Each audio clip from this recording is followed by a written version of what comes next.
topic of this video is going to be the ways of categorizing creative problem solving. So why do you need creative problem solving?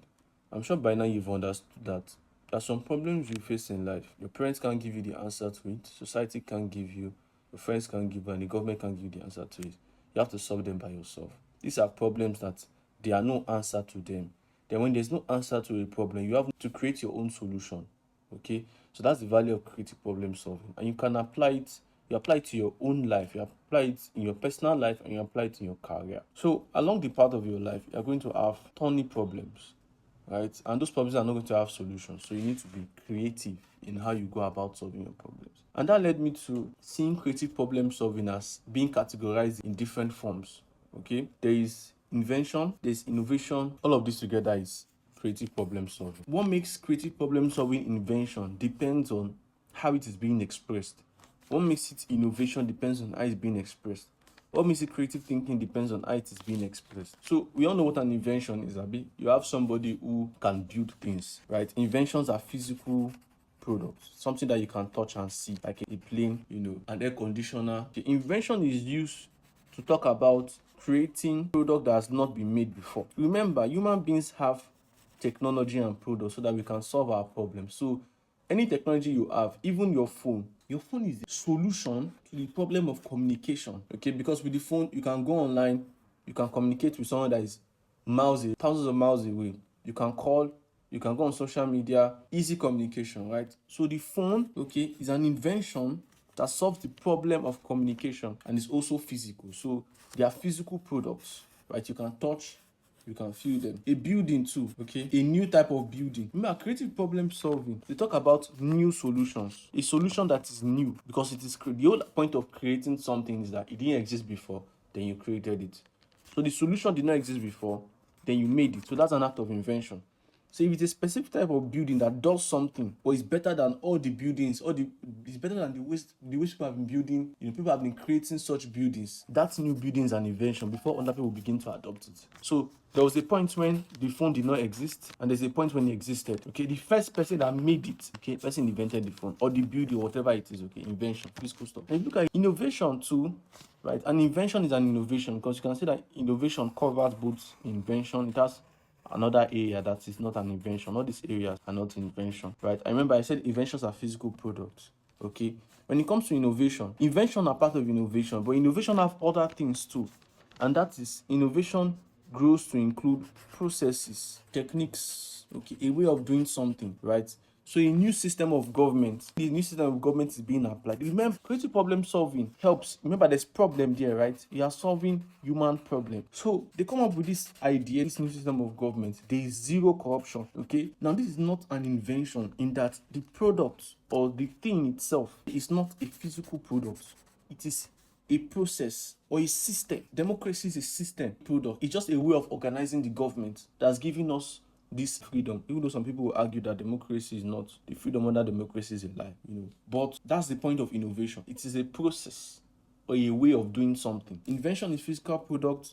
Innovation is a process or a method or a technique, like maybe a system or a way of organizing for example, now if you have an organization and you understand that the organization is not as efficient as it could be, and you realize, okay, what if I take out this department and I remove this department? Okay, it becomes an innovation because you recreated the system, right? Because an organization is a system of people working together trying to achieve something. So if you remove some part, okay, you find a new way to organize those people, right? You've recreated that system, and you find out that, when you do that, in fact, the results are 100 times better than before. And other companies begin to copy that system itself. Okay, you can call that an innovation. You can also call inventions innovation too, but innovation is very, very wide. It goes on to include that. Creative thinking is even more wider. I would like to even call this not creative thinking. I like to call this creative problem solving, basically. Let me not even call it, not creative thinking. They're kind of the same thing though, but not to confuse us, I'll just put creative problem solving, right? So this is CPS, creative problem solving. Now this is much bigger, okay? All inventions are forms of creative problem solving, or creative problem solving is how you invent things. Creative problem solving is how you innovate things, okay? Innovation looks at non-physical products, processes, systems, techniques, new ways of doing things. Invention looks at physical products, the founding fathers of America, okay?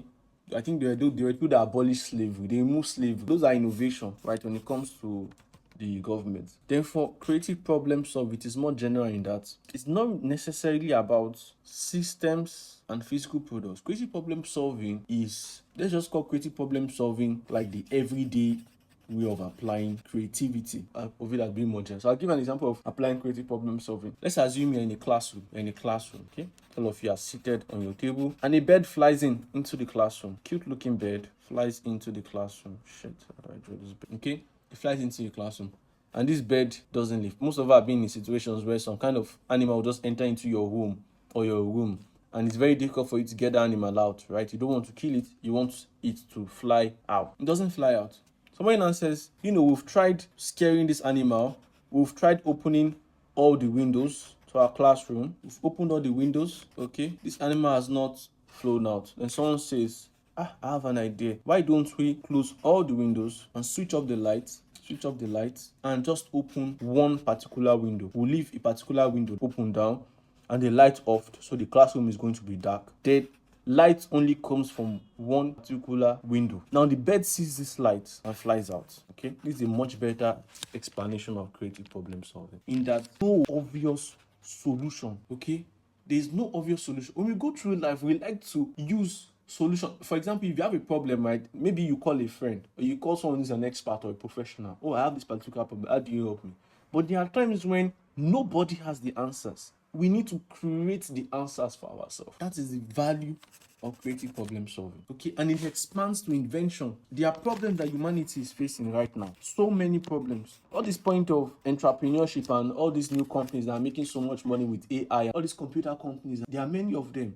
They are making so much money. It's because they were able to solve a problem that people are willing to pay for. And now for you to solve a problem that people are willing to pay for, a problem that is worth it, it means the answer to those problems are not obvious. They are not obvious answers. They are answers that people do not have. So what that means is you need to create the answer, either in form of a product, either in form of a method, a technique, a system, a new way of doing things, right? Everything is still under creative problem solving. So when you apply it, it doesn't matter your career, it helps. You cannot separate creativity from the process of creative problem. Usually when we solve problems, we get so analytical. We think of, okay, we do this, but creative problem solving, you have to be experimental. You have to be willing to fail and make mistake, because you are trying to do something nobody else has done before, right? There is no evidence of success. But this type of people, okay, who are very, what they call it, they don't just accept old solutions, right? They create new ones. There are people that you call is it industry makers, parts creators, people that they create a new path for humanity, a new way of doing things. They're actually the ones that push the boundary of their field. They come up with new ideas, new and better ways. Let's assume you're a designer and people are using a particular design system and you're like, oh, fuck all that. Let's stop using design systems. Let's use another different type of system, right? You apply that and other designers in your field realize that, well, this is something that has actually increased my productivity more than the former design systems we used to use. So you're expanding. So creativity helps us to expand what we can do. But we need people who are willing to create, people who have this